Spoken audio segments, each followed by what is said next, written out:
اعوذ باللہ من الشیطان الرجیم بسم اللہ الرحمن الرحیم ان اللہ وملائکتہ یصلون علی النبی یا ایہا الذین آمنوا صلوا علیہ وسلموا تسلیما اللہم صلی علی سیدنا و نبینا و شفیعنا و مولانا محمد وعلی آل محمد وبارک وسلم۔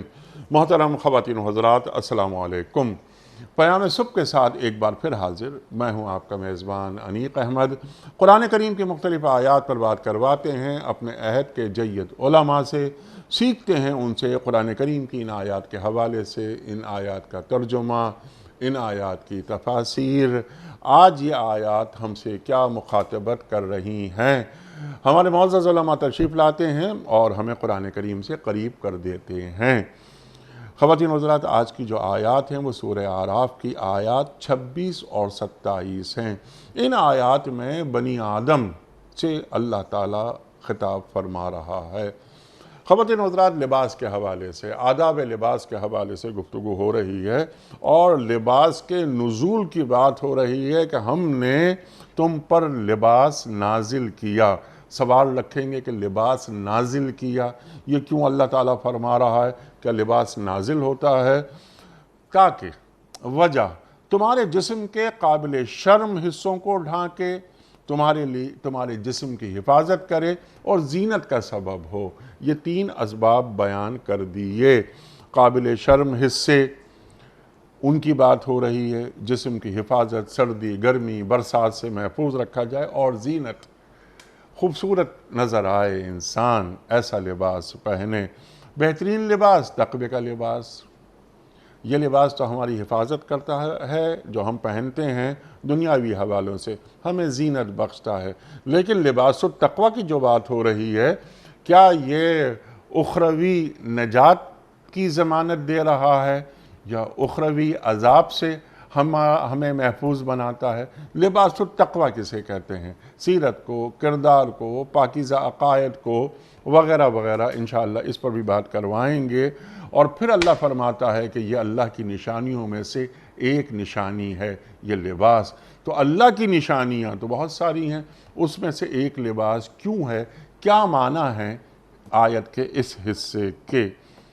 پھر اللہ فرما رہا ہے کہ اے بنی آدم، یعنی کہ کسی ایک امت کو خطاب نہیں ہو رہا، یہ تمام بنی نوع انسانی کو خطاب ہو رہا ہے، کیونکہ لباس انسان کی اخلاقی ضرورت ہے کہ اے بنی آدم، ایسا نہ ہو کہ شیطان تمہیں اسی فتنے میں مبتلا کر دے کہ جس فتنے میں تمہارے والدین کو ڈالا تھا اور انہیں جنت سے نکلوا دیا تھا، ان پر سے ان کے لباس اتروا دیے تھے، ان کی شرمگاہیں ایک دوسرے کے سامنے کھلیں۔ وہ اور اس کے ساتھی شیطان اور اس کے ساتھی تمہیں ایسی جگہ سے دیکھتے ہیں جہاں سے تم انہیں نہیں دیکھ سکتے، اور ان شیاطین کو ہم ان لوگوں کا سرپرست بنا دیتے ہیں جو ایمان نہیں لاتے۔ اللہ تعالیٰ فرما رہا ہے آج کی تہذیب، آج کا تمدن، حرام اور حلال میں جو تمیز ہے، تفریق، وہ مٹتی جا رہی ہے اور لباس مختصر ہوتا چلا جا رہا ہے۔ اس شیطان نے جو کہ اپنے کام پہ لگا ہوا ہے، ہمیں تہذیبی طور پر، ہمیں تمدنی طور پر کس قدر گراوٹ کا شکار کر دیا ہے۔ خواتین حضرات، جوڑیں گے حالات حاضرہ سے بھی کہ یہ آیات ہم سے کیا مخاطبت کر رہی ہیں، حالانکہ یہ تمام بنی نوع انسانی سے مخاطبت کرتی ہیں۔ 2 مرتبہ بنی آدم کا ذکر ہو رہا ہے۔ سیکھیں گے محترم مفتی ارشاد احمد اعجاز صاحب سے۔ خواتین حضرات، ہمارے ملک کا ایک نمائندہ نام، فارغ التحصیل دارالعلوم کراچی، ایک دنیا کو آپ نے قریب سے دیکھا، دنیا بھر کا سفر کرتے ہیں آپ، آج کے جدید مسائل ان پر بھی آپ کی گہری نگاہ ہے۔ حال ہی میں آپ کا ڈاکٹریٹ ہوا ہے۔ خواتین حضرات، مفتی ارشاد صاحب کو خوش آمدید کہتے ہوئے پروگرام کا آغاز اللہ تعالیٰ کے بابرکت نام سے سورہ اعراف اور آیات 26 اور 27۔ اعوذ باللہ من الشیطان الرجیم، بسم اللہ الرحمن الرحیم۔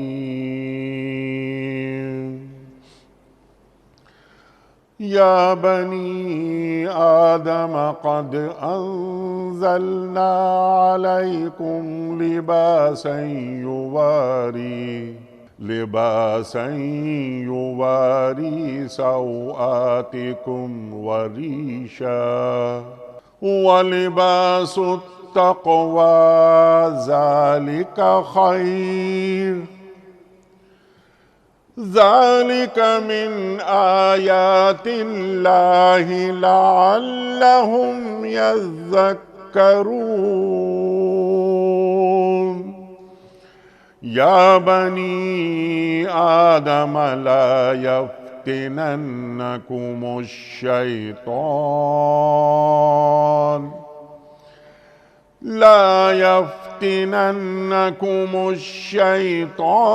كما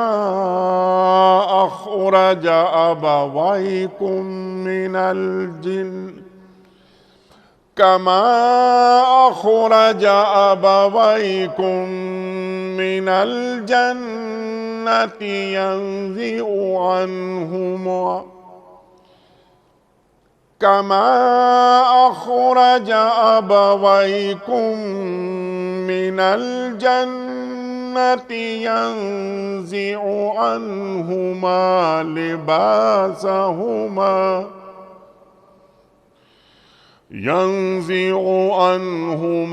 لباسهما ليريهما سوآتهما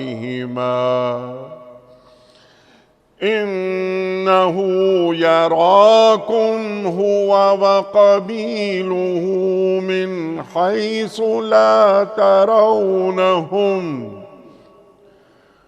إنا جعلنا الشياطين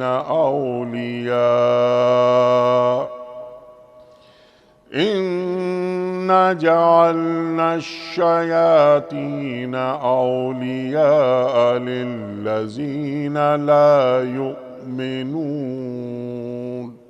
صدق اللہ العظیم۔ اے اولاد آدم، ہم نے تم پر لباس نازل کیا ہے کہ تمہارے جسم کے قابل شرم حصوں کو ڈھانکے اور تمہارے لیے جسم کی حفاظت اور زینت کا ذریعہ بھی ہو، اور بہترین لباس تقوی کا لباس ہے۔ یہ اللہ کی نشانیوں میں سے ایک نشانی ہے، شاید کہ لوگ اس سے سبق لیں۔ اے بنی آدم، ایسا نہ ہو کہ شیطان تمہیں پھر اسی فتنے میں مبتلا کر دے جس طرح اس نے تمہارے والدین کو جنت سے نکلوایا تھا اور ان کے لباس ان پر سے اتروا دیے تھے تاکہ ان کی شرم گاہیں ایک دوسرے کے سامنے کھولے۔ وہ اور اس کے ساتھی تمہیں ایسی جگہ سے دیکھتے ہیں جہاں سے تم انہیں نہیں دیکھ سکتے۔ ان شیاطین کو ہم نے ان لوگوں کا سرپرست بنا دیا ہے جو ایمان نہیں لاتے۔ صدق اللہ العظیم۔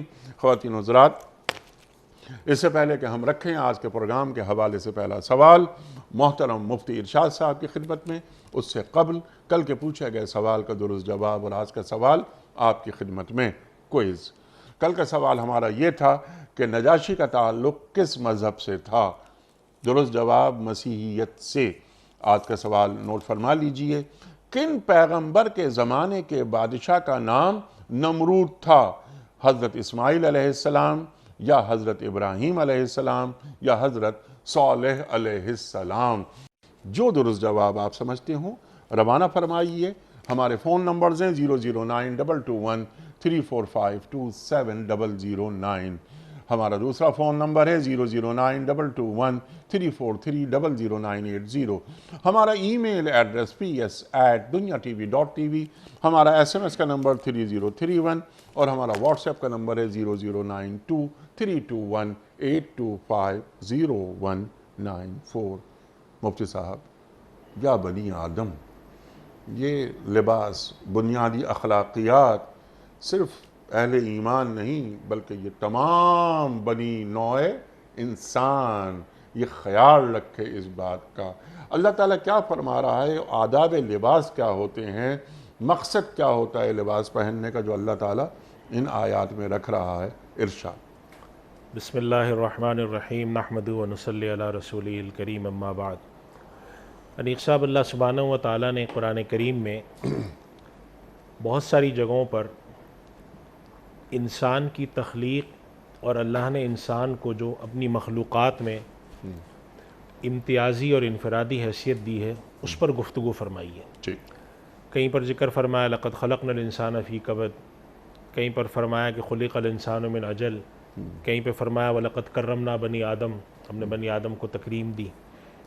تو اللہ تعالیٰ نے انسان کو دیگر مخلوقات سے جن چیزوں میں ممتاز رکھا ہے ان چیزوں کو اللہ تعالیٰ جگہ جگہ بیان فرماتے ہیں، اور بعض جگہ اس کو بطور نعمت کے بیان فرماتے ہیں، جیسے فرمایا خلق الانسان علمہ البیان، اسی طرح فرمایا اقرأ وربک الاکرم الذی علم بالقلم۔ اللہ تعالیٰ نے انسان کے اندر ایک شعور رکھا، سمجھ رکھی، گفتگو کا طریقہ دیا، بیان جسے کہتے ہیں، اور علم کے انتقال کرنے کے لیے قلم کی اس کو دی ہے، باقی مخلوقات میں کوئی چیز نہیں ہے۔ اسی طرح اللہ سبحانہ و تعالیٰ نے انسان کو، انسان کی بنیادی طور پر جو اس کی جو تشکیل فرمائی، اس کے اندر کچھ ایسے فکری طور پر اس کے مزاج میں چیزیں رکھیں، ان میں ایک تصور اللہ سبحانہ و تعالیٰ نے حیا کا رکھا، اور یہ تصور رکھا کہ انسانی جسم کے اندر کچھ چیزیں ایسی ہیں جس کو انسان پوشیدہ رکھے اور اس کا تعلق حیا سے ہوگا۔ یہ صفت اللہ نے مخلوقات میں دوسری جو مخلوقات ہیں ان میں نہیں رکھی۔ تو اللہ سبحانہ و تعالیٰ یہاں پر بنی نوع انسان، جب اللہ تعالیٰ ایسی نعمتوں کا اظہار فرماتے ہیں تو اس میں مخاطبت وہ انسان کو کرتے ہیں، صرف مسلمانوں کو نہیں کرتے۔ اس کی وجہ ہے کہ بنی نوع انسانیت کے اوپر اللہ کا احسان ہوتا ہے۔ تو چنانچہ اللہ سبحانہ و تعالیٰ اس آیت میں فرما رہے ہیں کہ اے بنی آدم، اے آدم علیہ السلام کے اولاد، اللہ سبحانہ و تعالیٰ نے تم پر جو انعام فرمایا ہے وہ انعام یہ فرمایا کہ تم پر لباس اتارا۔ لباس کا تصور، لباس کیوں اتارا گیا، لباس کے مقاصد کیا، وہ اس آیت نے بیان بھی فرما دیے۔ یہ چیز صفت اللہ نے انسان کے علاوہ دیگر مخلوقات میں نہیں رکھی۔ چنانچہ انسان جو بنیادی طور پر اللہ تعالیٰ اس کا فلسفہ بیان فرما رہے ہیں کہ ہم نے جو لباس اتارا ہے اس کے بنیادی طور پر دو مقاصد رکھے۔ پہلا مقصد بیان فرمایا یواری سوآتکم، تمہارے جسم کے اندر دو طرح کے انسان کے جسم کے اندر قابل عیب چیزیں ہوتی ہیں، ایک تو جو جن کا تعلق چھپانے والی چیزوں سے ہے، شرمگاہ ہے، یہ چیزیں ہیں، اور اس کے علاوہ انسان کے جسم کی اپنی حیت بھی بسا اوقات، یعنی اگر انسان اپنی شرمگاہ کے علاوہ بھی دیکھے تو بسا اوقات اس کی جسم پہ جو حیت ہوتی ہے، ہر انسان کا جسم ایک جیسا نہیں ہوتا، کچھ عیوب بھی ہو سکتے ہیں اس میں، زمانے کے گزرنے کے ساتھ جوانی بڑھاپے کے لحاظ سے جسم پر فرق بھی آتا ہے۔ تو اللہ تعالیٰ نے انسان کو جو دوسرا تصور دیا وہ دیا زینت کا، کہ زینت ہے، اور زینت کے دو درجے ہوتے ہیں۔ ایک درجہ ہوتا ہے کم سے کم کہ انسان کوئی بھی لباس پہنے جس سے اپنے جسم کے کچھ ظاہری طور پر مزین کرے، اور ایک زینت کا بڑا درجہ ہوتا ہے۔ ہم نے دیکھا کہ ہمارے یہاں جو بادشاہ ہوتے ہیں، جتنا بھی آپ دیکھیں اوپر سے نیچے تک دنیا میں روئے زمین پر کوئی ملک، کوئی جگہ ایسی نہیں کہ جہاں پر ایک فارمل ڈریس کوڈ نہ ہوتا ہو۔ فوج کے اندر ہوتا ہے، پولیس کے اندر ہوتا ہے، پارلیمنٹ میں ہوتا ہے، بادشاہوں کا ہوتا ہے، ایک خاص لباس پہنایا جاتا ہے، اور یہ سمجھا جاتا ہے کہ انسان کی زینت کا جو تتمہ ہے اور تکملہ ہے وہ اس کے اس لباس سے ہوتا ہے، پاؤں میں پہننے والے جوتوں سے ہوتا ہے۔ تو اللہ تعالیٰ اس نعمت کا اظہار فرما رہے ہیں کہ دیکھو تمہیں اللہ نے جو دیگر مخلوقات پہ فضیلت عطا فرمائی ہے، دیگر مخلوقات کے مقابلے میں تمہارے اندر شعور زیادہ رکھا ہے، دیگر مخلوقات کے مقابلے میں تمہارے اندر فہم اور اس چیز کے حوالے سے تصور رکھا ہے کہ زینت بھی کوئی چیز ہوتی ہے۔ زینت کو اختیار کرنے کے لیے جو طریقے جو اپنائے جاتے ہیں اس کے اندر انسان کا بال بنانا بھی شامل ہے، ناخن کا کترنا بھی شامل ہے، اچھا لباس پہننا بھی شامل ہے، اچھے جوتے پہننا بھی شامل ہے، خوشبو لگانا بھی شامل ہے۔ یہ سارے تصور اللہ نے انسانوں کو عطا فرمائے، بحیثیت ایک انسان مخلوق کے بات ہو رہی ہے۔ اسی نعمت کا اظہار اللہ سبحانہ و تعالیٰ فرماتے ہیں کہ دیکھو یہ نعمت کی طرف ایک حصہ ہے جو اللہ نے تمہیں اور بہت ساری نعمتیں دی ہیں، رزق کی نعمتیں دی ہیں، فہم کی نعمت دی ہے، عقل کی نعمت دی ہے، اور تو اور ایک سب سے بڑی نعمت تمہیں عطا فرمائی کہ ساری مخلوقات کو تمہارے لیے مسخر کر دیا ہے۔ سبحان اللہ۔ سخر لکم ما فی السماوات و ما فی الارض جمیعا منہ۔ تو یہ نعمتوں کا اظہار اللہ تعالیٰ اس لیے بھی فرماتے ہیں، مفسرین لکھتے ہیں کہ جب انسان کے اوپر ذمہ داری ڈالی جاتی ہے تو اس کے ساتھ اس کو بتایا جاتا ہے کہ ایسا نہیں ہے کہ تم پر ذمہ داری ایسے ڈال دی گئی کہ تم میں اور دیگر مخلوقات میں کوئی فرق نہ ہو۔ تم میں اور دیگر مخلوقات میں عقل کا فرق ہے، فہم کا فرق ہے، مرتبے کا فرق ہے، زیب و زینت اختیار کرنے کا فرق ہے، یعنی ظاہری فرق بھی ہے اور باطنی فرق بھی ہے۔ لہٰذا جب اللہ نے تم پر نعمتوں کا تتمہ اور تکملہ کیا ہے، تم پر نعمتیں دیگر مخلوقات کے مقابلے میں زیادہ اتاری ہیں، لہٰذا اب اگر وہ تم سے کوئی مطالبہ کرتا ہے تمہیں وہ مکلف بناتا ہے، تمہیں وہ پابند کرتا ہے، تو یہ اس کا حق ہے اور یہ اس کا درست فیصلہ ہے۔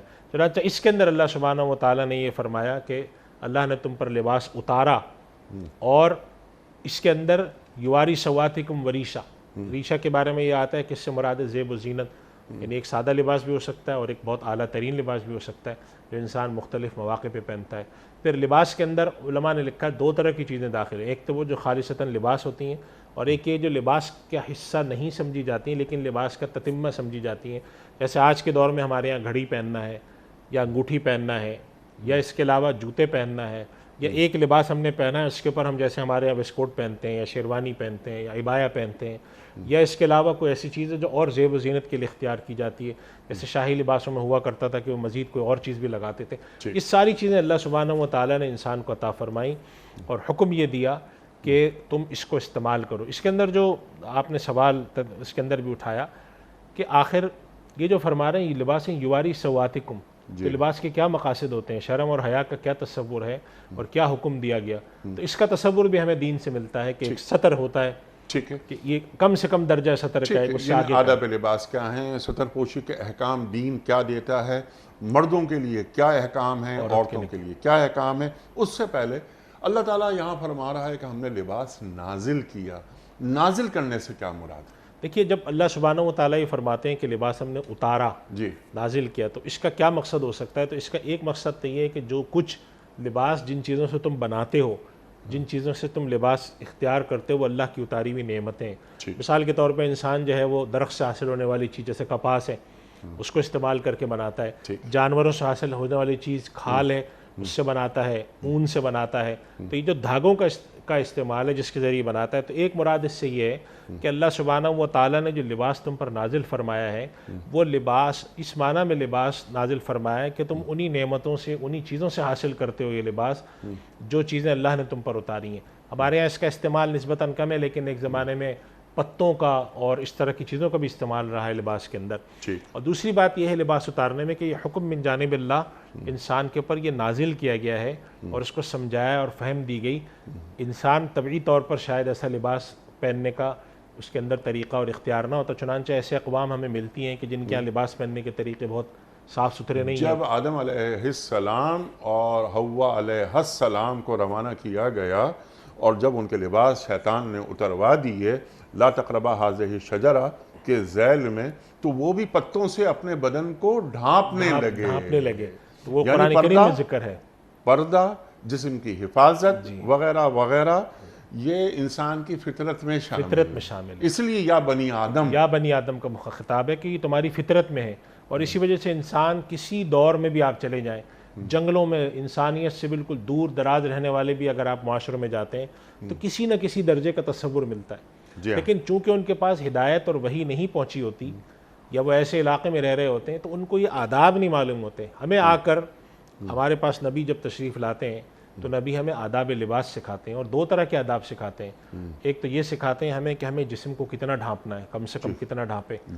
قرآن کریم میں اللہ سبحانہ و تعالیٰ حکم فرماتے ہیں کہ ایمان والوں جب نماز کے لیے تم آؤ تو زیب و زینت اختیار کرو، خذو زینتکم عند کل مسجد، کم سے کم ایک مہذب و قرینے کا لباس پہنو۔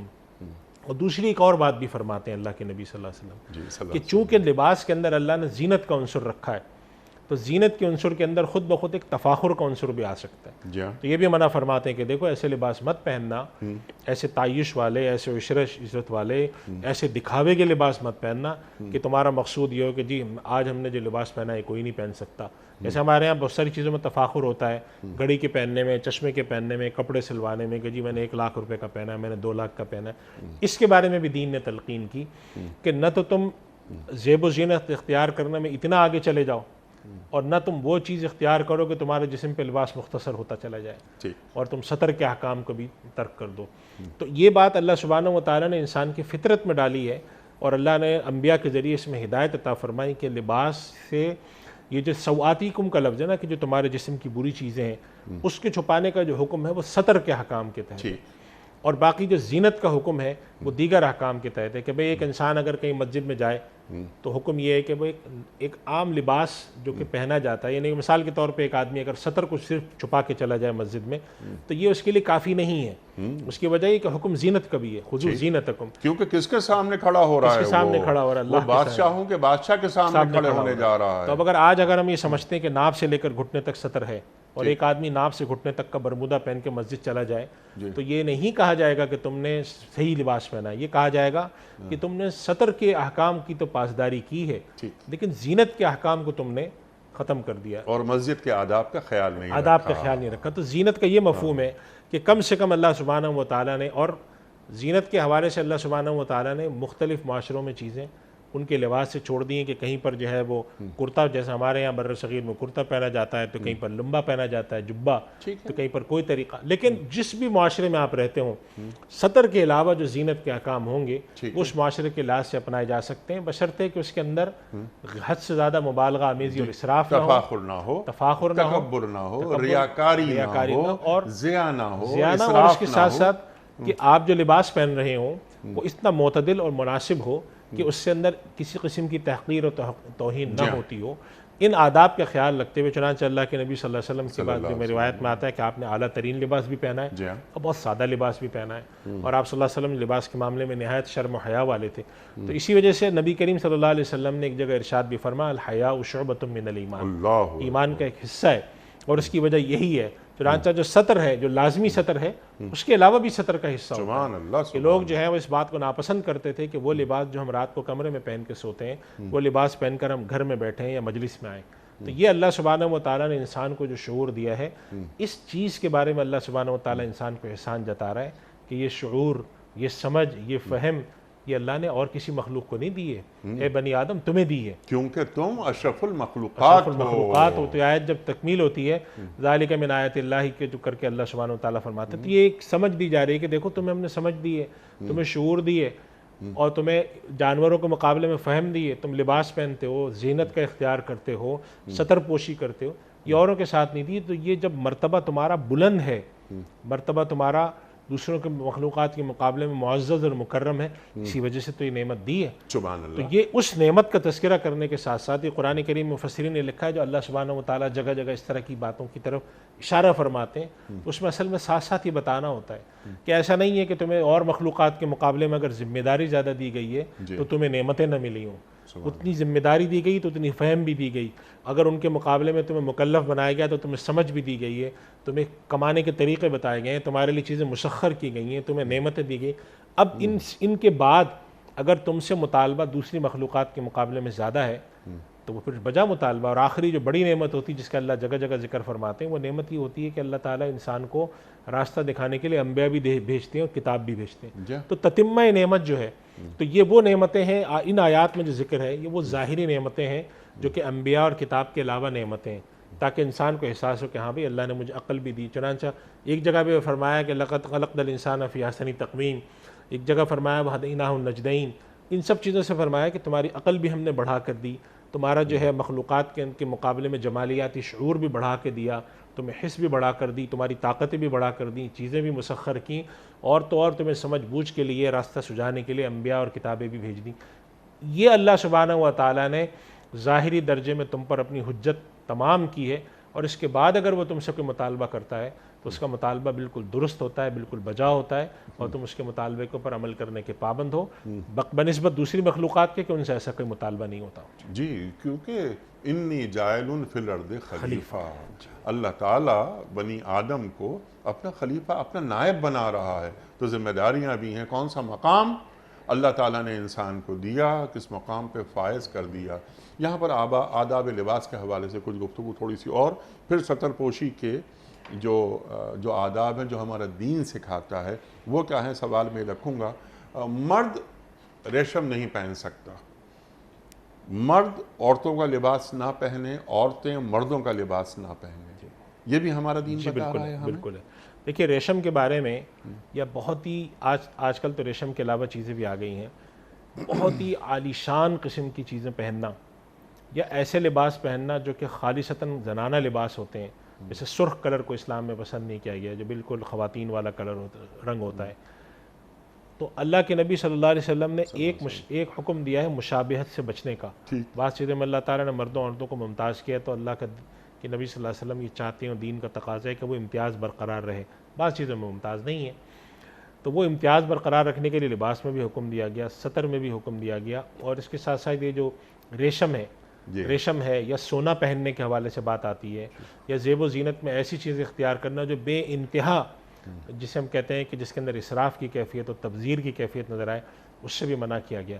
تو چنانچہ اس کے آداب بیان کیے گئے، ریشم کے حوالے سے بیان کیے گئے، اور اس کے حوالے سے کہ اگر کسی شخص نے سونا چاندی کا استعمال کیا، تاکہ اگر وہ دھاگوں میں سونا چاندی جو پہلے زمانے میں اطلس اور کمخواب کے کپڑے بنتے تھے، ان کے بھی آداب بیان کیے گئے۔ یہ ساری تفصیلات جو ہیں کہ کیا پہن سکتا ہے انسان، کیا نہیں پہن سکتا، یعنی اگر ہم لباس کے احکام میں دیکھیں تو 3 طرح کی چیزیں ملتی ہیں ہمیں۔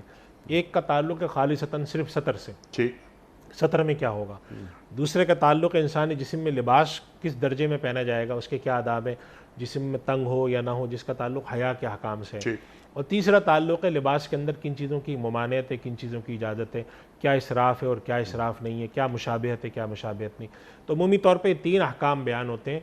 سطر کا تعلق چونکہ نماز کے ساتھ بھی اور دیگر احکام کے ساتھ بھی، تو وہاں پر بھی بیان ہوتا ہے یہ۔ اور اس کے علاوہ یہ جو جسم کے اندر سطر کے علاوہ ایک اور چیز کا بھی تصور ہے، اور وہ تصور یہ ہے کہ اللہ سبحانہ و تعالیٰ نے سطر پوشی کا تو حکم دیا ہے، لیکن اس کے ساتھ ساتھ یہ بھی فرمایا ہے کہ اللہ تعالیٰ نے انسان کو جو حیا کا اور جو ایک دوسرے کے ساتھ جنسی ربط کے حوالے سے لباس پہننے کے کچھ آداب دیے ہیں۔ تو اگر ایک آدمی سطر پوشی تو کر کے آیا، لیکن اس کا انداز ایسا ہے کہ وہ سطر پوشی کا اس میں فائدہ نہیں ہے، تو وہ اس کے بارے میں بھی دین ہمیں آداب بتاتا ہے کہ کیسے پہننا ہے کیسے نہیں پہننا، مردوں کے بارے میں آداب بتاتا ہے، خواتین کے بارے میں آداب بتاتا ہے، پورا باب ہے دین کا یہ لباس کے حوالے سے۔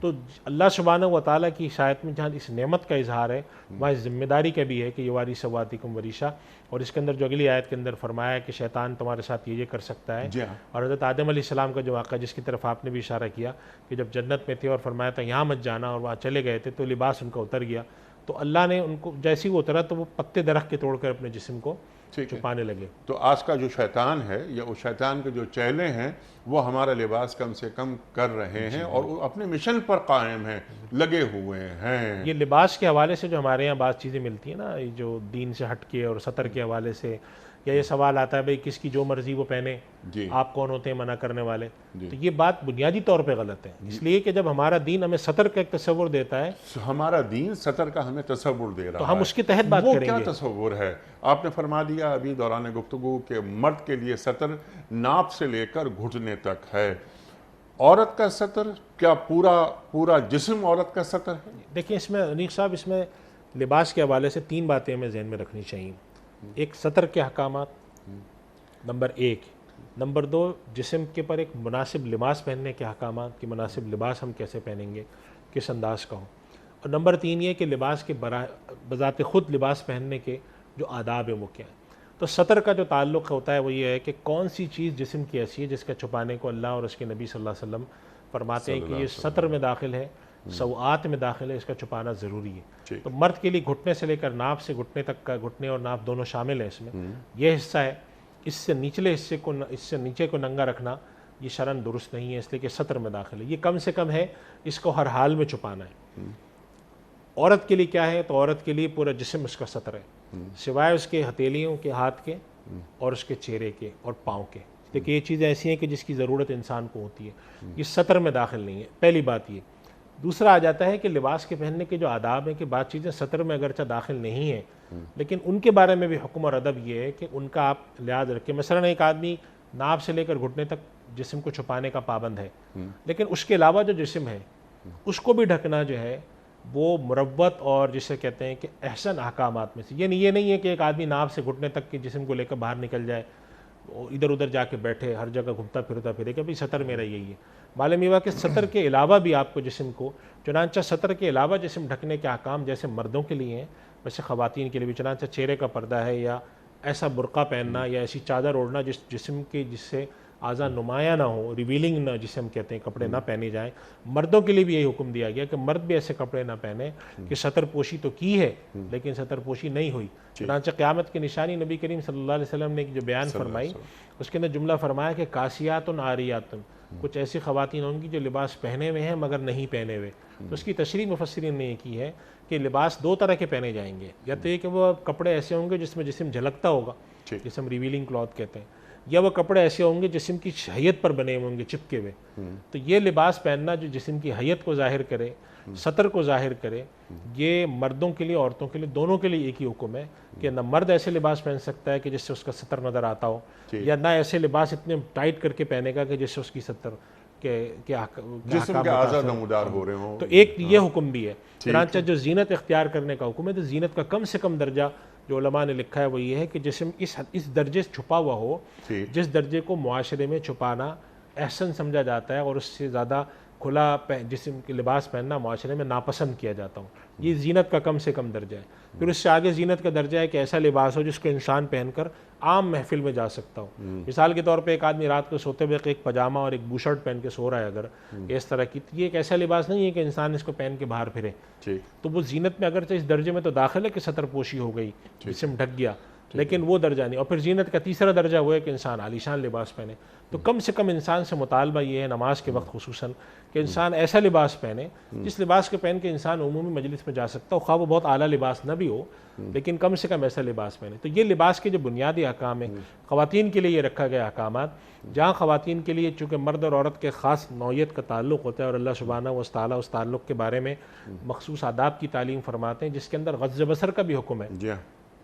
عورتوں کے لیے یہ بھی حکم دیا گیا کہ یدنین علیہن من جلابیبہن، اور ساتھ ساتھ یہ بھی کہا گیا کہ وہ اپنے جسم کو چھپائیں، اپنے جسم کے اعضاء کو ظاہر نہ ہونے دیں اور ایسا ڈھیلا لباس پہنیں، اور اس کے ساتھ ساتھ نظریں مرد بھی نیچے رکھیں، عورتیں بھی نیچے رکھیں۔ تو لباس کا ایک احکام کا تعلق لباس کا حیا کے ان احکامات سے جن کا تعلق پردے سے ہے۔ تو سطر کے احکامات اور حیا کے وہ احکامات اور زینت کے احکامات، یہ تین احکام جب لباس کے ملتے ہیں تو لباس کے احکام مکمل ہوتے ہیں۔ بسا اوقات لوگ اس کے اندر خلط مبحث کر کے ایک چیز کو دوسری جگہ، دوسری کو تیسری جگہ بیان کرتے ہیں، تو وہ الگ الگ باتیں ہیں۔ چنانچہ علماء نے نماز کے اندر جب گفتگو کی ہے تو عموماً سطر کی بنیاد پر کی ہے کہ سطر نماز میں اگر کھلا رہ جائے تو نماز ہی ٹوٹ جاتی ہے، اور اس کے ساتھ ساتھ زینت کے لحاظ سے بھی کی ہے کہ اگر آپ سطر پوشی تو کر رہے ہیں لیکن زینت آپ کے پاس سے ہی نہیں تو نماز آپ کی ہو تو جاتی ہے لیکن اس میں کراہیت ہوتی ہے، اور اس کے ساتھ ساتھ پھر زینت کے احکام پر بھی گفتگو کی ہے۔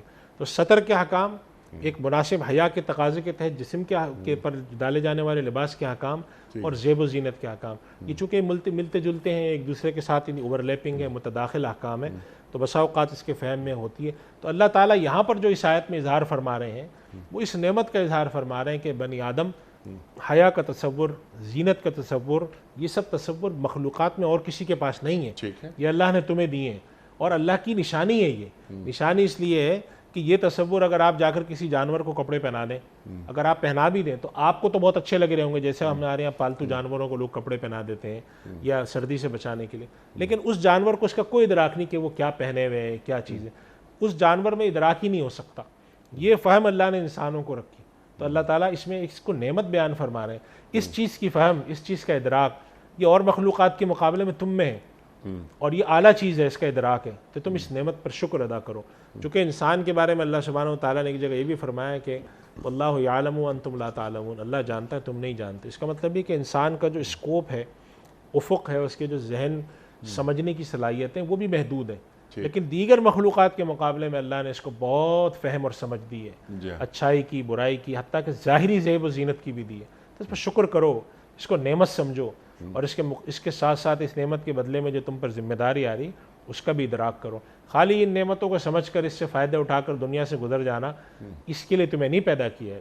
اگر اس کے لیے تو اللہ کے پاس اور مخلوقات بہت ہیں، لیکن جب تمہیں یہ سمجھ دی ہے، فہم دیا ہے، شعور دیا ہے، اچھائی برائی کا دیا ہے، ظاہر کا دیا ہے، زیب و زینت کا دیا ہے، جسم میں کیا چیز قابل سطر پوشی ہے کیا نہیں ہے اس کا دیا ہے، اس کا مطلب یہ ہے کہ تمہاری عقل کو اللہ نے ایسا بنایا ہے کہ قیامت کے دن وہ تمہیں کھڑا کر کے سوال پوچھیں گے۔ ان نعمتوں کا ذکر اصل میں انسان کو اپنی معرفت کے لیے دیا جاتا ہے کہ تم میں یہ چیزیں ہیں، یہ سمجھ ہے، اس کا مطلب ہے کہ تمہارے پاس ایسی عقل ہے جو سوچ سکتی ہے، ایسی عقل ہے جو ادراک کر سکتی ہے۔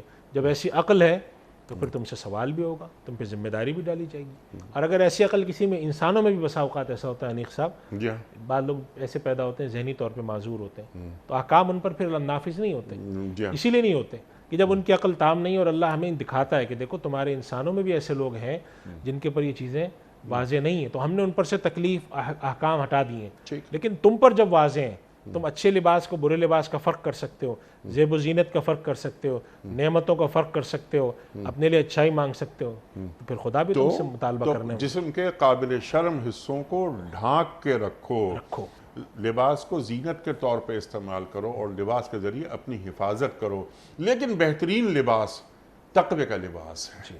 اب جو اللہ تعالیٰ یہاں فرما رہا ہے کہ یہ جسمانی لباس تو ہو گیا، لیکن بہترین لباس تقوی کا لباس ہے کہ دیکھو اگر تمہارے اعمال بہت اچھے ہوں گے، تمہاری سیرت اور کردار اتنی بلند ہوگی تو اخروی عذاب سے تم محفوظ رہو گے، دنیا میں تو حفاظت یہ لباس تمہاری کر دے گا۔ تو یہ تقوی کا لباس کیا ہوتا ہے مفتی صاحب؟ انیف صاحب یہ یعنی پچھلی والی گفتگو میں ایک جملہ بول کر اس پر آتا ہوں میں، ارشاد۔ انسانیت کو اللہ نے جو لباس کی نعمت کا یہاں ذکر فرمایا ہے، تو انسان کی شخصیت کا تتمہ اور اس کی تکمیل لباس سے ہوتی ہے، لباس اتارنے سے نہیں ہوتی، یہ بات ہمیں ذہن میں رکھنی سبحان چاہیے۔ اللہ، سبحان اگر ہمیں کوئی معاشرہ، کوئی تہذیب ہمیں یہ سکھاتی کہ تم لباس اتارو تو تمہاری شخصیت مکمل ہوگی، تو وہ قرآن، اور صرف قرآن نہیں، سارے انبیاء کی جو تعلیم ہے اس سے ایک معاکس یا اس سے برعکس تہذیب کی تعلیم ہے وہ۔ جی ہاں، ایک بات اس آیت میں اللہ سبحانہ و تعالیٰ اس طرف اشارہ فرما رہے ہیں کہ دیکھو یہ جو ظاہری طور پہ تمہیں اللہ نے نعمتیں دی ہیں، اس کا تم اہتمام بھی کرتے ہو کہ لباس تمہارے پاس اچھا ہو، زینت تمہارے پاس اچھی ہو، جب تم دنیا میں جاؤ تو لوگ تمہارے لباس کو دیکھ کر پسند کریں، تعریف کریں، یہ سب ٹھیک ہے، وہ لباس التقویٰ ذالک خیر، لیکن تقوی کا لباس وہ زیادہ بہتر چیز ہے۔ تقوی کے لباس سے کیا مراد ہے؟ اپنے اندر وہ اوصاف پیدا کرنا، اپنے اندر وہ صفات پیدا کرنا، وہ مطلوبات اپنے اندر موجود کر دینا جو اللہ تعالیٰ نے انسان کو دنیا میں بھیجتے وقت چاہے ہیں کہ انسان اپنے اندر وہ مطلوبات پیدا کرے، یعنی خدا کو مطلوب انسان بنانے کے لیے جو صفات درکار ہیں تقوی کی، وہ اصل اپنے پر سوار کرنا، وہ اصل میں پہن لینا، وہ ہے اللہ کی نظر میں بڑی بات۔ یعنی ایک آدمی عالیشان لباس پہنتا ہے لیکن اخلاق کے لحاظ سے بد اخلاق ہے، متکبر ہے، بدعنوان ہے، خدا کی معرفت نہیں رکھتا، تو اللہ سبحانہ و تعالیٰ کی نظر میں ایسا لباس، ایسی زینت بے معنی ہے۔ چنانچہ انبیاء کرام نے اس کی تعلیم دی، اللہ کے نبی صلی اللہ علیہ وسلم نے نہایت سادہ لباس بھی پہنا اور نہایت عالیشان لباس بھی پہنا۔ ایسا نہیں ہوا کہ ہمیشہ آپ نے عالیشان لباس پہنا، زیادہ تر زندگی میں سادہ لباس پہنا ہے۔ خلفائے راشدین کیا یہ معمول رہا؟ اس سے اصل تعلیم یہ دی تھی کہ اگر تم ساری کی ساری اپنی توجہ زیب و زینت پر لگا لو، چنانچہ قرآن کریم میں ایک جگہ اللہ سبحانہ و تعالیٰ انسان کو مخاطب کر کے، ایک جگہ نہیں کئی جگہ فرمایا، لیکن ایک جگہ خاص طور پر سورۃ الحدید میں فرمایا کہ یہ جو دنیا کی زندگی ہے یہ تفاخر بینکم و تکاثر فی الاموال والاولاد، تم چاہتے ہو تمہارا مال بڑھ جائے، اولاد ہو، دنیا کے اندر جاہ و جلال ہو، منصب ہو، مرتبہ ہو، یہ ہے دنیا کی زندگی، لیکن اللہ سبحانہ و تعالیٰ فرماتے ہیں کہ یہ اصل زندگی نہیں ہے، اصل زندگی اخروی کامیابی ہے۔ تو یہ جگہ جگہ اللہ سبحانہ و تعالیٰ جو ہے وہ، چنانچہ حج کے بارے میں بھی آپ کو آیت یاد ہے کہ حج کی تعلیم دیتے وقت بھی اللہ تعالیٰ نے ایک جگہ جب فرمایا تزودوا فإن خیر الزاد التقویٰ، اپنے ساتھ ساز و سامان رکھا کرو، لیکن یہ یاد رکھو کہ تقویٰ جو ہے سب سے بہترین ساز و سامان ہے۔ تو اللہ تعالیٰ جب دنیا کی ان نعمتوں کا ذکر فرماتے ہیں فوراً ادھر متوجہ کرتے ہیں کہ یہ سب اس لیے دیا گیا ہے تمہیں کہ تم سے یہ مطالبہ ہے، وہ لباس التقویٰ ذالک خیر۔ اگر کسی وجہ سے تمہاری زینت کم ہو جاتی ہے، تم اس دنیاوی وہ مناسب، وہ مراتب نہیں حاصل کر پاتے، وہ دولت نہیں حاصل کر پاتے، لیکن تقوی کی نعمت تمہارے پاس ہے تو تم کامیاب ہو۔ اور اگر یہ نعمت تمہارے پاس نہیں ہے اور وہ نعمتوں کی بھرمار ہے، اس کا کوئی فائدہ نہیں ہے، اس لیے کہ جب تم آخرت میں جاؤ گے تو آخرت میں چونکہ اس زندگی میں، جس زندگی کے بارے میں اللہ تعالیٰ فرماتے ہیں کہ وہ دار القرار ہے، وہ رہنے والی زندگی، وہاں پر لباس التقویٰ کام آئے گا۔ اس لیے فرمایا کہ دیکھو ادھر متوجہ ہو، اپنے اوپر وہ چیز طاری کرو، وہ اپنے اوپر صفات پیدا کرو جو اللہ سبحانہ و تعالیٰ، جسے ہمارے یہاں پروگرام میں اکثر ایک جملہ آپ فرماتے ہیں اور ہم بولتے ہیں کہ خدا کو مطلوب مومن، خدا کو مطلوب انسان کیا ہے، وہ لباس التقویٰ میں کہا گیا۔ انبیاء کرام نے جو تعلیم دیا کر کے تمہارے اندر عجب بھی ہو سکتا ہے، کبر بھی ہو سکتا ہے، دولت کی طلب بھی ہو سکتی ہے، ناانصافی بھی ہو سکتی ہے، نہیں، لباس التقوی. اور تقوی کسے کہتے ہیں؟ خوف خدا اور خشیت خدا. کسی بھی غلط کام کرنے سے پہلے آپ کے اندر ہوگا نہیں مجھے اس کا حساب دینا ہے, اللہ مجھ سے پوچھے گا. یہ کیفیت اگر آپ کے اندر موجود ہے تو آپ کے پر لباس التقوی ہے. اور اگر یہ کیفیت آپ کے پر نہیں ہے تو اس کا مطلب ہے کہ آپ کے پاس ظاہری زیب و زینت تو ہے. چنانچہ اللہ سبحانہ و تعالیٰ نے اس کی ایک مثال بھی دی ہے کہ قرآن کریم میں فرمایا کہ جب قارون کا اللہ نے منظر کھینچا ہے, فخرج علی قومہ فی زینتی, وہ اپنے پورے جاہ و جلال اور زیب و زینت کو اختیار کر کے جب قوم میں نکلا اپنے پروٹوکول کے ساتھ, تو قوم کے لوگ کہنے لگے جو دنیا کی زندگی والے تھے, یا لیت لنا مثل ما اوتی, یہ کیا اللہ نے اس کو دیا ہے, کاش ہمارے پاس بھی یہ سب ہوتا. تو پھر اللہ تعالیٰ نے پورا واقعہ بیان فرمایا کہ اس کو زمین میں دھسا دیا گیا. اور پھر وہ لوگ جو تھے, وہ جو لوگ کہہ رہے تھے پہلے کہ کاش ہماری یہ زندگی ہوتی, تو انہوں نے کہا نہیں اللہ ہمیں محفوظ رکھے. تو زیب و زینت اختیار کرنے والے, اور اسی کے ساتھ ساتھ حضرت موسیٰ علیہ السلام کی دعا جب یاد کریں کہ فرعون کے لیے انہوں نے بد دعا کی تھی, تو یہی الفاظ فرمائے تھے کہ ربنا انک آتیت فرعون وملأہ زینۃ واموالا فی الحیاۃ الدنیا. اللہ تو نے فرعون اور اس کی قوم کو زینت اور اموال, یعنی کہ ظاہری طور پہ بھی جاہ و جلال ہے, محلات ہیں, باغات ہیں, عیش و عشرت کی زندگی ہے, مال ہے, اور لیکن کر کیا رہے ہیں وہ لیضلوا عن سبیلک, تیرے راستے سے بھٹکا رہے ہیں. تو اللہ تعالیٰ اس طرح متوجہ فرما رہا ہے کہ انسان طبعی طور پر مال و دولت کو, زینت کو, ان سب چیزوں کی طرف کو اختیار کرنے کی طرف لپکتا ہے, لالچ پیدا ہوتی ہے. تو یاد رکھو ان کے لیے لباس التقوی خیر ہے. اور انیس صاحب جیسے آپ پروگرام میں ہم اکثر کہتے ہیں آج ہمارا دین یہ آیت ہم سے کیا مانگتی ہے, یہی تو مانگتی ہے جی, ٹو ڈوز, اس پہ ہم آتے ہیں کہ ہمارے اعمال کیا ہیں, ہم کس طریقے پہ گامزن ہیں. لیکن جو آپ بات فرما رہے تھے کہ تقوی کا لباس وہ بہترین لباس ہے. اللہ اکبر, ان اکرمکم عند اللہ اتقاکم. اور کیا اچھی بات آپ نے فرمائی کہ اگر دنیاوی طور پر اگر ہمارے لباس میں وہ زینت نہیں آ سکی, یا اس مقام تک ہم یعنی یا کسی مقام تک نہیں پہنچ سکے لباس کے معاملے میں, تو اصل جو لباس ہے وہ تقوی کا لباس ہے, کردار کا لباس ہے, سیرت کا لباس ہے, عقائد کی پاکیزگی کا لباس ہے, اپنے رویوں میں اپنا رخ اللہ کی طرف سیدھا رکھنے کا لباس ہے. تو وہ سوچیں انسان کی شخصیت کو بنا دیتی ہیں روحانی طور پر. جسمانی طور پر تو ہم اچھا لباس پہن لیتے ہیں, لیکن کہیں ہم اندر سے کھوکھلے تو نہیں ہیں. اللہ اکبر. اب فوراً اللہ تعالیٰ فرما رہا ہے پھر دوبارہ, اے بنی آدم ایسا نہ ہو کہ شیطان تمہیں پھر کسی فتنے میں مبتلا کر دے جس طرح اس نے تمہارے والدین کو فتنے میں مبتلا کیا تھا اور ان سے ان کے لباس اتروا دیے تھے. اللہ اکبر. آپ نے اشارتاً گفتگو فرمائی تھی کہ آج جدید تہذیب ایک تمدن کے نام پر یعنی لباس کم ہوتا جا رہا ہے اور ہو گیا ہے. ہم مغرب میں دیکھتے ہیں, اور مغرب کیا بلکہ یہاں بھی ہم یہ دیکھتے ہیں کہ اس کے اثرات ہمارے معاشروں پر, ہم مسلمان معاشروں پر بھی اب نمودار ہونے لگے ہیں. ہم دیکھتے ہیں کہ یہ کیا ہو گیا ہے. کیا کم لباس میں ہونا ترقی یافتہ ہونے کی نشانی ہے؟ اللہ اکبر. یہ شیطانی چالیں ہیں, ان سے محفوظ رہو. ارشاد. جب شیطان, اللہ تعالیٰ نے جو پورا نظم بنایا اس میں جو واقعہ قرآن میں ذکر ہے جی کہ حضرت آدم علیہ السلام اور حضرت حوا علیہ السلام کے پاس جب شیطان گیا تو اس نے جا کر کہا هل ادلک علی شجرۃ الخلد وملک لا یبلی, میں آپ کو ایسا درخت بتاؤں جس پر آپ ہمیشہ رہیں گے کھانے کے بعد. تو معلوم یہ ہوا کہ شیطان انسان کو جو دھوکہ دیتا ہے وہ ان مرغوبات, یہ جو مرغوب چیزیں ان کی طرف سے دیتا ہے. تو اللہ تعالیٰ نے فرمایا دیکھو یہ زیب و زینت وغیرہ یہ سب چیزیں ہیں, دولت ہے, مال ہے, منصب ہے, جاہ و جلال ہے, باغات ہیں, محلات ہیں, آپ کو کی تعظیم کی جائے, یہ سب چیزیں انسان کو اس راستے سے ہی شیطان دھوکہ دیتا ہے. تمہارے آباء و اجداد میں سے تمہارے باپ حضرت آدم اور تمہاری ماں حضرت حوا علیہ السلام کو شیطان نے آ کر کیا کہا تھا کہ میں آپ کو ایک ایسا راستہ بتاتا ہوں جس سے آپ ہمیشہ جنت میں رہیں گے. اس نے آ کر کوئی غلط کام نہیں بتایا تھا, اور قرآن کریم میں خود فرماتا ہے اللہ سبحانہ وتعالیٰ فدلاہما بغرور, دھوکہ دیا ان جی, دھوکہ دے کر کہا میں آپ کو بتاؤں. جب وہ گئے تو اللہ تعالیٰ فرماتا ہے کہ اے بنی آدم شیطان تمہیں اس راستے سے ایسی کسی آزمائش میں فتنے میں نہ ڈالے جیسے تمہارے والدین تمہارے ماں باپ کو ڈال دیا تھا, حضرت حوا اور حضرت آدم علیہ السلام کو, اور پھر ان کو جنت سے نکلوا دیا تھا اور ان کے لباس اتر گئے تھے. تو اللہ تعالیٰ نے یہاں پر اس کے ساتھ جوڑ کر جو ربط فرمایا وہ یہ کہ انسان کی آزمائش کے اور فتنے کے راستے در حقیقت دنیاوی زیب و زینت کی چیزیں ہی ہوتی ہیں.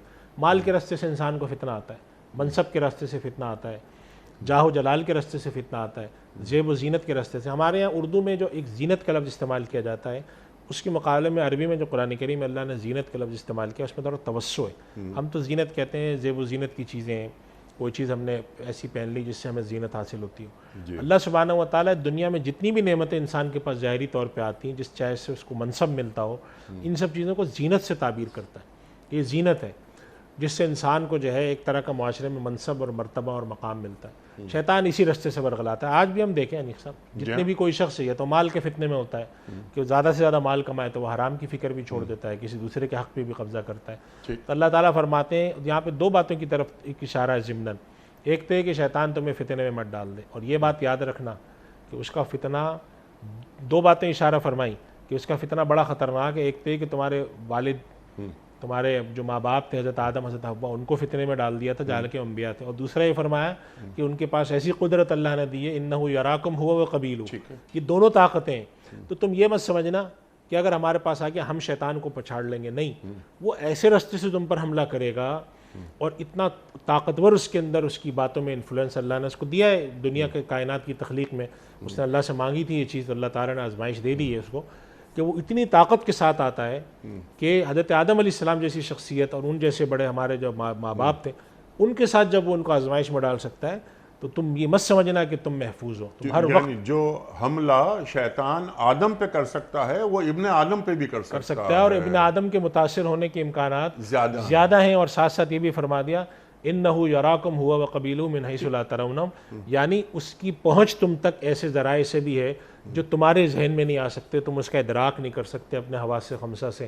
حدیث شریف میں بھی اس میں آتا ہے کہ شیطان انسان کے جسم میں ایسے گھومتا پھرتا ہے جیسے کہ خون انسان کے جسم میں، یعنی ایسے جا کر وہ اس کو ورغلا سکتا ہے اس کو. تو شیطان سے پناہ مانگنی، اسی وجہ سے ہمارے دین میں تصور ہے، اعوذ باللہ من الشیطان الرجیم کا تصور یہی ہے کہ پناہ مانگو اللہ سے، اللہ کی پناہ میں آ جاؤ کہ یا اللہ اس سے بچانا تیرے علاوہ کسی کی بس کی بات نہیں ہے. تو شیطان مستقل تم پر کبھی اس راستے سے حملہ کرے گا، کبھی اس راستے سے حملہ کرے گا.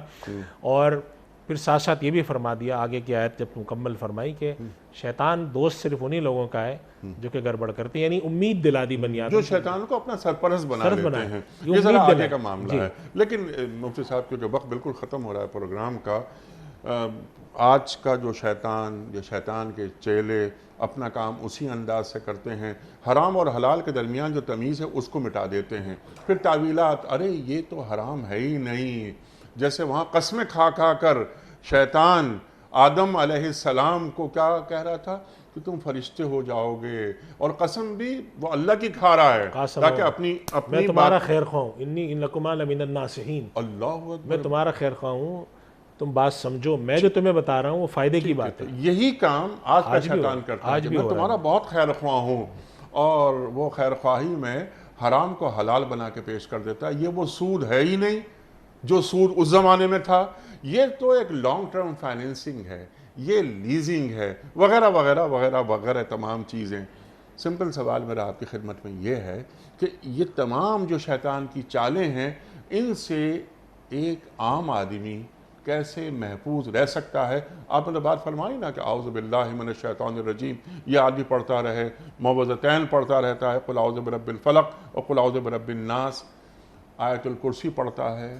لیکن حلال اور حرام اگر یہ طے کر لے انسان کہ جو اللہ اور اللہ کے رسول صلی اللہ علیہ وآلہ وسلم کے احکامات ہیں مجھے بس اسی پر عمل درآمد کرنا ہے، سمعنا و اطعنا، سماعت کرنی ہے، اطاعت کرنی ہے، اس کے سوا کچھ نہیں، ادھر ادھر نہیں دیکھنا.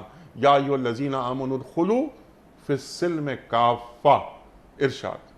انیق صاحب دو باتیں اس میں، ایک تو یہ کہ آج کے دور میں جو ہمارے پاس فتنے ہیں جی، ان فتنوں کی اگر ہم تلخیص کریں تو دو چیزوں میں جا کے نکلتے ہیں. وہ ایک یہ کہ خدا کے احکام اور اس کی آیات کے اندر تحریف اور الہات کرنا، جی، یہ ایسا نہیں ہے، یہ ایسا ہے، یہ ایسا نہیں، یہ ایسا ہے، اصل اس میں یہ نہیں تھا، اصل یہ تھا. جی ہاں. ایک تو یہ ہے طریقہ جو آپ بتا رہے ہیں. اور اب اس سے آگے معاملہ چلا گیا ہے کہ جہاں پر الہاد اور تحریف کام نہیں آتی اب وہاں جا کر وہ انکار خدا پہ چلے جاتے ہیں کہ نہیں، خدا جو چاہتا تھا وہ پہلے یہ تھا، اب تو خدا ہے ہی نہیں. تو یہ تو دو چیزیں ہیں. اب ان سے بچیں کیسے؟ تو ایک تو یہ کہ اللہ سبحانہ و تعالیٰ نے جیسے ہی بات فرمائی ہے کہ اگر مومنین رہو گے تم تو ایک تو یہ کہ ایمان کے راستے پر چلو. ایمان کے راستے پر چلنے کے دو مطلب ہیں. ایک ہے تقوی والا راستہ جس کے اندر حضرت عمر رضی اللہ تعالیٰ عنہ سے روایت ہے, نبی کریم صلی اللہ علیہ وسلم سے بعض روایت ہے, جس سے معلوم ہوتا ہے جہاں پر شبہ بھی تمہیں نظر آتا ہو وہاں سے بچ جاؤ. لیکن اگر آج ہم اتنے پرفتن دور میں ہیں کہ شبہات کے راستے تک جانا پڑ جاتا ہے ہمیں, تو بنیادی ایمان جو ہے حلال اور حرام کا فرق اور خدا اور اس کے رسول کے ساتھ جڑنا وہ ہمارے لیے ضروری رہ جاتا ہے. اور اس کا واحد راستہ جو ہم اپنے اس پروگرام سے دیتے رہتے ہیں پیغام, کہ اپنے آپ کو اللہ اور اس کے رسول سے جوڑ کے رکھنا ہے, اور اس کے لیے ہمیں قرآن پڑھنا ہے اور قرآن سیکھنا ہے. دیکھیں ہمارے پاس کوئی ایسا شارٹ کٹ نہیں ہے کہ آپ شیطان کے سارے حملوں سے کوئی ایک کام کریں, کوئی ایک تسبیح پڑھیں اور محفوظ ہو جائیں. یہ ایک مستقل جنگ ہے, چونکہ شیطان نے کہا تھا اللہ سے کہ میں انسان کے آگے سے بھی حملہ کروں گا, پیچھے سے بھی, دائیں سے بھی, بائیں سے بھی, لآتینہم من بین ایدیہم ومن خلفہم وعن ایمانہم. تو یہ تو کرتا رہے گا وہ. اب اس سے بچنے کا طریقہ ہے کہ دین کا علم حاصل کیا جائے, ایسے لوگوں کی صحبت اختیار کی جائے, سمجھ پیدا کی جائے, کہیں پہ شبہ پیدا ہوتا ہے تو دین کو جاننے کی کوشش کی جائے. اب تو اللہ کا شکر ہے کہ یہ جو آن لائن کا زمانہ آیا, چیزیں سمجھنے میں اور آسانی ہو گئی ہے, فتنوں میں بھی بہت زیادہ بڑھاوا ہو گیا, تو ساتھ ساتھ سمجھنے میں بھی آسانی. اور ساتھ ساتھ اللہ سبحانہ و تعالیٰ نے ایک نعمت جو بنی نوع انسانیت کو عطا فرمائی ہے, وہ ہے استغفار کی نعمت, کہ انسان اپنے آپ کو راستے پر رکھنے کی کوشش کرے, ساتھ اللہ سے یہ بھی مانگتا رہے پروردگار تیرے راستے سے ہٹتے ہوئے اگر کوئی گمراہی ہو رہی ہے, کوئی غلطی ہو رہی ہے تو معاف فرما. اور یہ سمجھ لینا چاہیے کہ آج کے دور میں ہم تہذیبوں کی اس جنگ میں بیٹھے ہیں کہ جس میں خدا کو ماننے والی اور خدا کی منکر تہذیب آگے آمنے سامنے ہے. اور اس سخت دور میں سے ایمان کو بچانا اور بنیادی چیزوں کو بچا کر نکلنا یہ پہلا فریضہ ہے. اس کے بعد آگے کی چیزیں آ جاتی ہیں کہ ہمارے اندر تقویٰ بھی بہت ہو, ہم اولیاء اللہ کے معیار پہ پہنچے, وہ تو ظاہر ہے کہ جتنے حد تک بھی جائے. لیکن بنیاد بچانا, ایمان بچانا, حلال حرام کے فرق کو ذہن میں رکھنا, اور اس بات کو سمجھنا کہ عقیدے کے رخ پہ خرابی الگ ہے اور عمل کے رخ پہ خرابی الگ ہے. اگر آپ کا عمل میں کوئی خرابی ہے پھر بھی وہ قابل قبول ہے اگر آپ معافی مانگتے ہیں, لیکن اگر عقیدہ آپ کا خراب ہے, خدا کے حکم اور نبی کے حکم کو آپ قابل عمل نہیں سمجھتے اور اپنی خواہشات کو معبود بنا لیتے ہیں, پھر معاملہ بہت سنگین ہو جاتا ہے. اللہ اکبر. ہمیں اس رخ پر دیکھنا چاہیے. یہ بات آپ جو بات فرما رہے ہیں یہ امت محمدیہ صلی اللہ علیہ وآلہ وسلم کے تعلق سے, لیکن ان آیات میں 2 مرتبہ یا بنی آدم اللہ تعالیٰ فرما رہا ہے. یہ اخلاقی اصول, لباس کے اصول, یہ تمام انسانوں کے لیے آدم علیہ السلام سے آخر تک کے ہیں, آدم علیہ السلام سے لے کر آخری انسان تک اس کائنات کے. اللہ اکبر. یا بنی آدم کی بات ہو رہی ہے لیکن تقوی کا ذکر ہو رہا ہے. سبحان اللہ سبحان اللہ. تمہیں تقوی اختیار کرنا ہے. اگر تم نے ابھی تک تقوی اختیار نہیں کیا ہے تو یہ ظاہری آرائش, زیبائش, یہ بڑی اچھی چیزیں ہیں. لباس بہت اچھا پہنو, لباس فاخرہ پہنو, لیکن اصل لباس تقوی کا لباس. بالکل ایسے یہاں کوئی اہل ایمان مخاطبت نہیں ہو رہی ہے یا بنی آدم سے. بنی نوع تمہیں آنا ادھر ہی ہے, تمہیں آنا ادھر ہی ہے. تون و کرہن جبرن و قہرن. تو ابھی سے آ جاؤ, دین قبول کر لو. مفتی صاحب بہت ساری باتیں مزید ہو سکتی ہیں لیکن وقت یہاں مکمل ہو گیا ہمارے آج کے پروگرام کا. کسی اور پروگرام میں انشاءاللہ آپ سے مزید سیکھیں گے. مفتی ارشاد صاحب کے ہم سب شکر گزار کہ آپ تشریف لائے اور آپ نے ہماری علمی کمی کو دور فرمایا. کوئز. کل کا سوال ہمارا یہ تھا کہ نجاشی کا تعلق کس مذہب سے تھا؟ درست جواب مسیحیت سے. آج کا سوال نوٹ فرما لیجئے. کن پیغمبر کے زمانے کے بادشاہ کا نام نمرود تھا؟ حضرت اسماعیل علیہ السلام یا حضرت ابراہیم علیہ السلام یا حضرت صالح علیہ السلام؟ جو درست جواب آپ سمجھتے ہوں روانہ فرمائیے. ہمارے فون نمبرز ہیں 00922134527 ہمارا دوسرا فون نمبر ہے 0092213430098. ہمارا ای میل ایڈریس ps@dunyatv.tv. ہمارا SMS کا نمبر 3031 اور ہمارا واٹس ایپ کا نمبر ہے 009232580194. حضرت ایک پرچی نکال کر اعلان فرما دیجئے کہ آج کے ونر کون ہے, کہاں جا رہا ہے تحفہ؟ عبد الحنان صاحب ہیں اسلام آباد سے. عبد الحنان صاحب اسلام آباد سے آپ کی خدمت میں دنیا ٹی وی کی جانب سے دینی کتب پر مشتمل یہ گفٹ ہیمپر آپ کے گھر بذریعہ کوریئر ہم روانہ کر رہے ہیں. آپ کو بہت بہت مبارک ہو. اختتام ہوتا ہے پیام صبح کا. روزانہ ایک قول پر اور وہ قول ہوتا ہے صاحب نہج البلاغہ امیر المومنین حضرت علی مرتضیٰ کرم اللہ وجہہ کا. آپ فرماتے ہیں کہ بخل تمام عیوب کا مجموعہ ہے، بخل تمام عیوب کا مجموعہ ہے۔ اللہ اکبر۔ اپنے میزبان انیق احمد کو کل تک کے لیے اجازت دیجیے۔ خدا حافظ۔